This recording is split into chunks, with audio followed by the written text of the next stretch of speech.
사랑하는 세무성도 여러분, 12월의 새벽기도에 여러분을 환영합니다. 오늘도 함께 말씀을 나누실 때 하나님의 큰 은혜가 있기를 소망합니다. 우리 다 같이 샘물의 기도를 하나님께 올려드리겠습니다. 먼저 구주 예수님을 보내주신 하나님의 은혜를 찬양합니다. 오늘 다윗의 동네에 너희를 위하여 구주가 나셨으니 곧 그리스도 주시니라.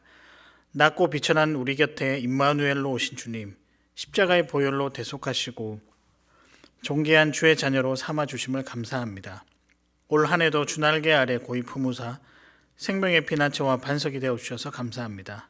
여기까지 도우시고 인도하신 에베네셀의 하나님을 찬양하며 감사로 한 해를 마무리하는 샘물성도들이 되게 하소서. 예배와 교회를 위해 기도합니다.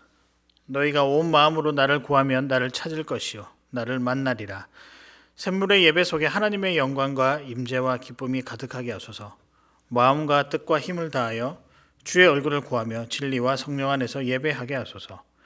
말씀 앞에 믿음으로 반응하고 새 삶을 결단하며 헌신하는 참된 예배자가 되게 하소서.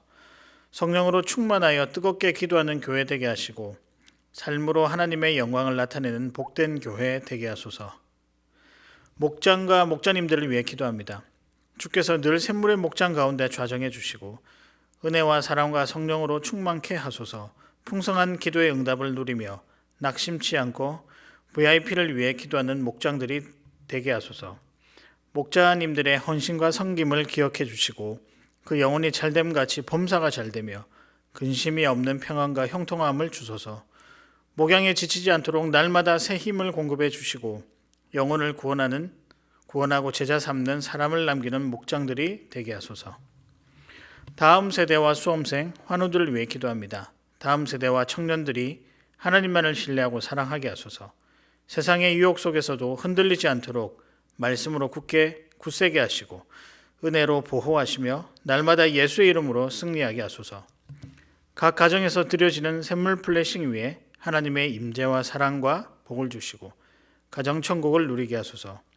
수험생들에게 영육의 강건함과 믿음과 평안을 주시고 주님 손 꼭 붙들고 이겨나가게 하소서. 여호와 라파의 하나님 주의 긍휼을 구하는 환우들을 이 시간 어루만져 주시고 예수 그 능력의 이름으로 고쳐주소서. 하나님의 사랑과 평안을 더해 주시고 급속한 치유와 회복을 주소서. 나라와 선교사님들을 위해 기도합니다. 위정자들이 하나님을 두려워함으로 바른 정책을 펼치게 하소서. 이 나라를 보호해 주시고 공평과 정의가 흘러넘치는 나라, 하나님의 영광을 비추는 거룩한 나라가 되게 하소서. 코로나19의 급격한 재확산을 막아주시고 백신이 원활하게 잘 공급되게 하소서. 선교사님들에게 성령의 지혜와 능력을 주사 담대히 복음을 증거하게 하시고 선교사님들과 가족들을 눈동자같이 지켜주소서. 주께 회개하며 돌아오는 생명의 성령의 역사를 보게 하시고 열방 가운데 주의 이름이 높임을 받으소서. 오늘도 샘물의 성도들을 주의 은혜와 샬롬으로 지켜주소서. 마라나타 주 예수님의 이름으로 기도합니다. 아멘. 오늘 저와 여러분이 함께 나누실 말씀은 요한 1서 2장 18절에서부터 29절까지의 말씀입니다. 아이들아, 지금은 마지막 때라. 적그리스도가 오리라는 말을 너희가 들은 것과 같이 지금도 많은 적그리스도가 일어났으니 그러므로 우리가 마지막 때인 줄 아노라. 그들이 우리에게서 나갔으나 우리에게 속하지 아니하였나니 만일 우리에게 속하였더라면 우리와 함께 거하렸으려니와 그들이 나간 것은 다 우리에게 속하지 아니함을 나타내려 함이니라. 너희는 거룩하신 자에게서 기름 부음을 받고 모든 것을 아느니라. 내가 너희에게 쓰는 것은 너희가 진리를 알지 못하기 때문이 아니라 알기 때문이요 또 모든 거짓은 진리에서 나지 않기 때문이라. 거짓말하는 자가 누구냐? 예수께서 그리스도이심을 부인하는 자가 아니냐? 아버지와 아들을 부인하는 그가 적그리스도니. 아들을 부인하는 자에게는 또한 아버지가 없으되 아들을 시인하는 자에게는 아버지도 있느니라. 너희는 처음부터 들은 것을 너희 안에 거하게 하라. 처음부터 들은 것이 너희 안에 거하면 너희가 아들과 아버지 안에 거하리라. 그가 우리에게 약속하신 것은 이것이니 곧 영원한 생명이니라. 너희를 미혹하는 자들에 관하여 내가 이것을 너희에게 썼노라. 너희는 주께 받은 바 기름 부음이 너희 안에 거하나니 아무도 너희를 가르칠 필요가 없고 오직 그의 기름 부음이 모든 것을 너희에게 가르치며 또 참되고 거짓이 없으니 너희를 가르치신 그대로 주 안에 거하라. 자녀들아 이제 그의 안에 거하라. 이는 주께서 나타나신 바 되면 그가 강림하실 때 우리로 담대함을 얻어 그 앞에서 부끄럽지 않게 하려 함이라. 너희가 그가 의로우신 줄을 알면 의를 행하는 자마다 그에게서 난 줄을 알리라. 아멘. 오늘 말씀은 마지막 때 성도의 자세는 어떠해야 하는가, 이런 질문들을 함께 나누어 보도록 하겠습니다. 마지막 때는 여러 가지로 참 혼란스럽고 힘든 것 같습니다. 그런 의미에서 우리도 어려운 시대를 참 살아가고 있는데요. 경제적으로도 힘들고 또 정치적으로도, 그리고 사회 계층 간에 불거진 여러 현상들 때문에 참 힘든 시기를 보내고 있지 않나 생각이 됩니다. 뿐만 아니라 우리가 사는 지구도 자연재해로 그리고 코로나로 참 쉽지 않은 상황입니다. 여러분, 신앙적으로는 어떻습니까? 교회가 세상의 손가락질의 대상이 되며 믿음을 지켜나가는 것이 이렇게 어려운 것인가? 그리고 믿음을 지켜나가는 일이 도리어 비난받는, 상상하기도 힘든, 그러나 생각하지도 못했던 이런 어려움에 우리가 처해 있습니다. 여러분, 혼란 그 자체인데 이 어려운 시기에 우리 성도들은 어떻게 살아가야 할까요? 믿음이 위협받는 이 시대에 그래도 하나님이 기뻐하시는 자로 살아가려면 우리는 어떤 삶을 살아야 할까요? 바라기는 오늘 말씀을 통해 우리 모두가 하나님이 기뻐하시는, 또 마지막 때 건실한 믿음을 가지고 살아가시는 우리 성도님들 되시기를 소망합니다. 마지막 때 성도가 지녀야 할 자세는 무엇일까요? 첫 번째입니다. 주님을 고백하는 것입니다. 우리 주님을 주님이라고 고백하는 것이 성도의 자세입니다. 이 어려운 시기에 유일한 해결자라고 그분이 주님이라고 고백하는 것이 성도가 가져야 할 중요한 모습입니다. 그래서 다른 어떤 것을 인정하고 의지하는 것보다 우리 주님을 구원자라고 고백하고 붙잡는 것이 너무나도 필요합니다. 마지막 때 우리는 우리 주님만이 우리를 살리신 분이시다라는 사실을 고백하며 살아가시는 우리 성도님들 되시길 바랍니다. 본문 18절에서부터 보면 이 편지를 지은 저자는 적 그리스도에 대해서 이야기를 하고 있습니다. 이들은 아주 나쁜 사람들이었습니다. 거짓말로 진리를 흐리게 하여서 많은 사람들의 믿음을 흔들리게 하는 그런 아주 나쁜 사람들이었습니다. 22절에 보면 거짓말하는 자가 누구냐? 예수께서 그리스도이심을 부인하는 자가 아니냐? 아버지와 아들을 부인하는 그가 적그리스도니라고 되어 있습니다. 그들은 우리 주님이 그리스도가 아니다. 또 세상의 구원을 향한 유일한 방법이 그리스도에게 있지 않고 다른 곳에서도 있다라고 이야기하는 악한 자들이었습니다. 여러분, 이로 인해 많은 사람들이 믿음을 버리게 되었습니다. 그리고 많이 흔들렸습니다. 그래서 심지어 교회 공동체가 아주 쪼개지는, 그리고 분란이 생기는 여러 안타까운 상황에 처해지기도 했습니다. 그러나 사도 요한은 우리에게 명확하게 가르칩니다. 우리를 살리시는 분, 우리의 구원자는 오직 주님이시라고 이야기를 하고 있습니다. 여러분, 우리 주님이 우리를 구원하시는 유일한 분이십니다. 믿으십니까? 그분이 우리를 살리시고 그분이 우리의 구원자 되십니다.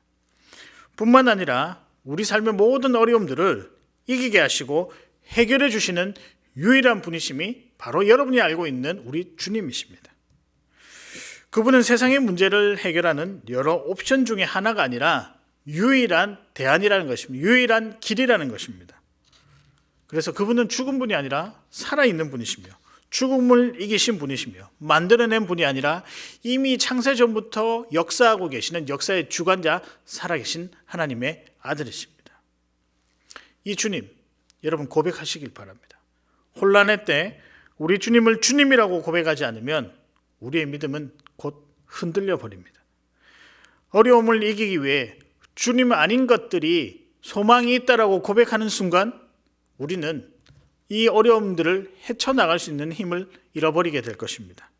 소망이 사라지고 기쁨이 사라지게 되는 것입니다. 그러나 우리 주님을 고백할 때 우리는 어려움을 극복할 수 있으며 더 나아가 진정한 평안을 누릴 수 있게 될 것입니다. 바라기는 마지막 때 누군가가 어떻게 이 어려운 세상을 당당하게 힘있게 걸어왔습니까? 라고 인터뷰를 요청해 온다면 우리는 오직 주님만이 유일한 답입니다. 라고 고백할 수 있기를 바랍니다. 오직 주님이 우리를 살리시는 분이라는 사실을 고백하는 자가 참 성도이며 이 성도가 우리가 되었으면 좋겠습니다. 두 번째입니다. 마지막 때를 살아가는 성도의 자세는 어떠한가? 두 번째는 성령을 의지하는 것입니다. 성령과 함께하는 자라고도 할 수 있는데요. 성령을 의지하는 자가 성도의 모습입니다. 마지막 때 여러 이야기들이 있을 수 있습니다. 또 여러 가르침이 있을 수 있고 어떻게 하면 이 마지막을 잘 넘길 수 있는 여러 정보들이 있을 수 있습니다. 그러나 그보다도 성령이 의지하는 대로 이끄는 것이 가장 정확한 길이며 성도가 걸어가야 할 모습입니다. 그래서 성령을 의지하는 자 되시기를 바랍니다. 본문 27절과 28절을 보면 기름 부음이 너희 안에 거하나니 또 오직 그의 기름 부음이 모든 것을 너희에게 가르치며 또 참되고 거짓이 없으니라고 하고 있습니다. 기름 부음은 우리가 성령을 의미한다고 할 수 있는데요. 이 성령께서 우리 안에 계시고 진리를 깨닫게 하시고 또 진리를 붙잡고 살아가게 해 주신다는 겁니다. 즉 성령이 주님을 알게 하고 주님이 원하시는 방향대로 이끄신다는 의미입니다. 이 성령이 우리를 믿음의 길로 성도의 길로 걸어가게 하는 것입니다. 여러분 마지막 때가 되면 우리는 성령을 더더욱 의지해야 합니다. 사람을 의지하고 돈을 의지하고 자기 만족을 의지하는 것보다 우리 주님을 아는 일, 우리 주님을 배우는 일, 주님께 예배하는 것이 무엇보다 중요합니다. 이것이 마지막 때를 살아가는 성도의 이정표들입니다. 이것이 성령을 의지하는 모습입니다. 말씀에 의지해서 자신의 삶을 하나님께 맡기는 것, 말씀에게 맡기는 것, 이것이 성령을 의지하는 자의 모습입니다. 여러분 특히 이 시대는 자신의 삶의 방향을 자기 스스로 이끌려고 하는 그런 경향들이 참 많은 것 같습니다. 남의 조언이나 충고보다는 자신의 판단을 더 의지합니다. 자기 만족이야말로 우리가 살아가고 우리가 추구하는 제1추구되는 원리라고 이야기를 하고 있습니다. 당시 이단들도 주님 외에도 구원이 있을 수 있다, 그런 방법이 있다라고 하면서 사람들을 혼란시켰습니다. 그래서 그 삶을 쫓아가는 것이 참 행복하다, 우리를 아주 혼란스럽게 만들었습니다. 그러나 여러분 주님 외에는 우리는 만족할 수가 없습니다. 성령을 의지하는 것 외에는 우리 삶이 제대로 가고 있다라고 말할 수 없는 그런 삶입니다. 성령을 의지할 때 그 삶이 공허하지 않으며 그 삶이 채워지는 느낌을 받으며, 아니 실제로 채워지며 그 삶에 만족이 있다는 것입니다. 안전하고요, 감사하며 기쁨이 있습니다. 불안하지 않습니다. 염려가 없습니다. 오히려 담대함이 생기게 됩니다. 성령이 이끄시는 삶은 채워진 삶이다라고 할 수 있습니다. 성령을 의지하는 삶은 성령이 가르친 대로 사는 것들을 이야기합니다. 말씀대로 사는 자들이 성령을 의지하는 자들입니다. 수많은 정보, 수많은 경험, 여러 삶에 대한 조언들보다 성령을 의지하는 것이 성도의 모습이라는 것입니다. 제가 아는 한 선배가 있습니다. 선교단체 간사를 오랫동안 해왔는데요. 제가 이분을 보면 아주 큰 특징을 하나 발견할 수 있었습니다. 이분은 아주 사소한 것까지 기도하고 묻고 답을 구하며 또 답을 얻으며 살아가는 그런 분이었습니다. 쉽게 결정할 수 있을 것 같은 문제도 늘 말씀을 보고 묵상하고 기도하고 답을 구할 때까지 기다리는 그런 모습을 가진 형님이었습니다. 좀 답답할 때도 있고 분명히 우리가 인간적으로 생각할 때 저 정도의 어떤 문제는 우리 생각으로도 충분히 해결할 수 있지 않은가라고 생각을 했음에도 불구하고 그 형님은 때론 손해보더라도 때론 늦어지더라도 늘 성령을 의지하며 성령께 묻고 하나씩 철저하게 자기 생각이 아닌 하나님의 생각을 그 삶에 끌어들이려고 노력한 것을 보았습니다. 매 과정 하나하나마다 정성이 느껴지는, 성령을 의지하는 그 정성, 그 말씀에 기초하여 살아간 형이었습니다. 말씀에 기초하여 묻고 기도하며 움직이는 정성, 이런 모습이 성령을 의지하는 자의 모습이 아닐까, 성도의 모습이 아닐까 생각해 봅니다. 바라기는 우리도 성령을 의지하는 자, 정성을 들인 귀한 성도님들 되시기를 바랍니다. 마지막 때 성도가 가져야 할 자세는 무엇인가? 마지막 세 번째입니다. 믿고 따르는 것입니다. 어떤 성도냐고요? 믿고 따르는 자를 우리는 성도라고 할 수 있습니다. 마지막 때에 가져야 할 성도의 자세는 믿고 따르는 것입니다. 다른 말로 순종하는 자입니다. 우리 사랑하는 성도님들은 마지막 때 우리 주님께 순종하시는 자 되시기를 진심으로 소망합니다. 오늘 본문에 보면 누군가를 지칭하는 표현이 등장합니다. 18절에도 나오고요. 이 18절에 아이들아, 자녀들아. 어제 본문 12절에도 자녀들아 라고 기록이 되어 있습니다. 아이들아, 자녀들아, 누가 부르는 것일까요? 예, 맞습니다. 부모님들이 그렇게 부르지요. 사랑하는 누구누구야 이렇게 부르면서 마지막 때 우리 자녀들이 해야 할 것은 이것이야. 아빠가 정성어린 마음으로 너에게 알려주는데 마지막 때는 이렇게 살아가야 돼라고 하는 정말 진심 어린 당부가 이 호칭 속에 들어가 있습니다. 부모가 자녀를 향하여 이 혼란스러울 때 이 혼란을 잠재워줄 방법을 알려주면서 그대로 살아가기를 바라고 간절히 믿는 마음으로 이렇게 호칭을 불렀을 것입니다. 여러분, 이 마음이 우리 주님의 마음입니다. 우리 주님께서 사도의 입을 빌어 말씀으로 우리에게 권면하고 있습니다. 마지막 때 믿고 따르라고 하고 있습니다. 특히 신앙생활에 있어서 구원을 향한 다른 방법은 있을 수 없다. 여러 유혹들이 있지만 주님께서 말씀하신 대로 오직 주님을 믿고 따르는 것이 유일한 방법이다 라는 것을 우리에게 전달해 주고 있습니다. 그래서 너희들이 이 사실을 알고 이 말을 믿고 따라라, 순종해라, 이렇게 말씀하고 있는 것입니다. 여러분, 우리 주님을 한번 보시길 바랍니다. 복음서에 보면 시험 받으신 장면이 등장합니다. 하나님의 아들이여든 돌을 떡덩이가 되게 하라. 하나님의 아들이여든 성전 꼭대기에서 뛰어내려 보라. 하나님의 아들이여든 마귀에게 엎드려 경배하면 모든 것을 너희에게 주겠다라고 하는 이 사실을 믿고 그대로 해봐라. 배고프실 때 분명히 우리 주님은 돌을 떡덩이가 되게 하실 수도 있었습니다. 높은 곳에서 뛰어내려도 하나도 다치지 않을 수 있는 그런 분이셨습니다. 그러나 아버지 하나님을 믿고 따르며 능력으로 그 시험을 물리쳤습니다. 하나님 아버지의 놀라운 구원의 계획에 순종하며 매 순간 하나님을 믿고 따랐던 것입니다. 사랑하는 성도 여러분, 우리 주님이 유혹을 이기셨던 것처럼 우리 주님 믿고 따르시는 여러분 되시기를 바랍니다. 그래서 마지막 때 참 성도라 불리며 영원한 생명을, 영원한 나라를 누리는 하늘 성도 되시기를 소망합니다. 말씀을 정리합니다. 오늘의 말씀은 마지막 때 성도의 자세는 무엇인가 라는 것입니다. 마지막 때를 살아가는 성도의 모습은 첫 번째, 주님을 고백하는 자입니다. 주님을 유일한 구원자라고 고백하는 것이 필요합니다. 다른 어떤 것보다 주님을 의지하는 자가 주님을 고백하는 자입니다. 둘째는 성령을 의지하는 자입니다.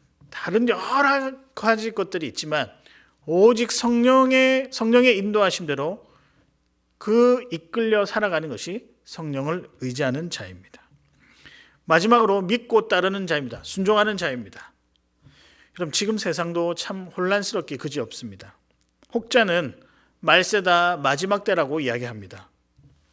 그런 시대를 살아가는 우리들이 두렵기도 하고 또한 허무하기도 해서 어떤 사람들은 자기 마음대로 살아가려고도 합니다. 또 어떤 사람들은 너무 겁이 많아서 한 발짝도 움직이지 않는 그런 굉장히 소극적인 사람들도 있습니다. 그러나 여러분, 세상은 변해도 우리 주님의 나라는, 우리 주님의 약속은, 우리 주님은 결코 변하시는 분이 아니십니다.